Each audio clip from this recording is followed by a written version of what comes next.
Hi అండి. మనం పిల్లలకి ఎక్కువగా చాక్లెట్ బయట కొనిస్తూ ఉంటాం కదండి. ఈసారి అలా కాకుండా ఇంట్లోనే ట్రై చేద్దామని చెప్పేసి స్నిక్కర్స్ చాక్లెట్ రెసిపీ ట్రై చేశానండి. టేస్ట్ అయితే చాలా బాగా వచ్చింది. మా పిల్లలు చాలా ఎంజాయ్ చేశారండి.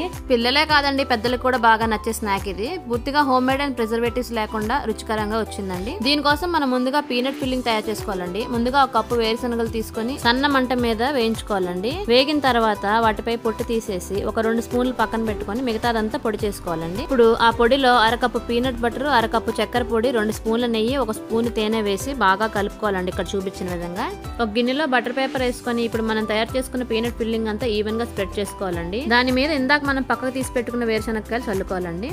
నెక్స్ట్ స్టెప్ క్యారమెల్ తయారీ అండి. ఇప్పుడు అందుకోసం అరకప్పు చక్కెర తీసుకొని వేడి చేసి కరిగించాలి. కొద్దిగా మెల్ట్ అయిన తర్వాత 2 స్పూన్ల బటర్ వేసుకొని అరకప్పు ఫ్రెష్ క్రీమ్ వేసుకొని ఆపకుండా కలుపుతూనే ఉండాలండి.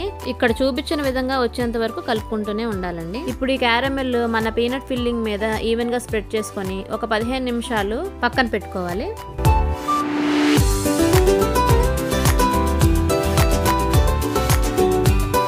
ఇప్పుడు దీన్ని మనకు నచ్చిన షేప్స్ లో కట్ చేసుకోవచ్చండి.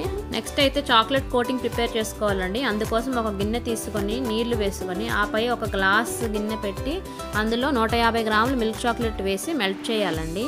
స్మూత్ అండ్ సిల్కీ టెక్స్చర్ వచ్చే వరకు కలుపుతూ వేడి చేయాలండి.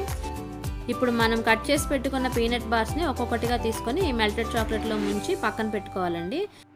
అవి పూర్తిగా ఆరిపోయినంత వరకు పక్కన ఉంచేసి గట్టిగా అయిన తర్వాత కొంచెం మిగిలిన చాక్లెట్తో పైన డిజైన్లా వేసుకోవాలండి.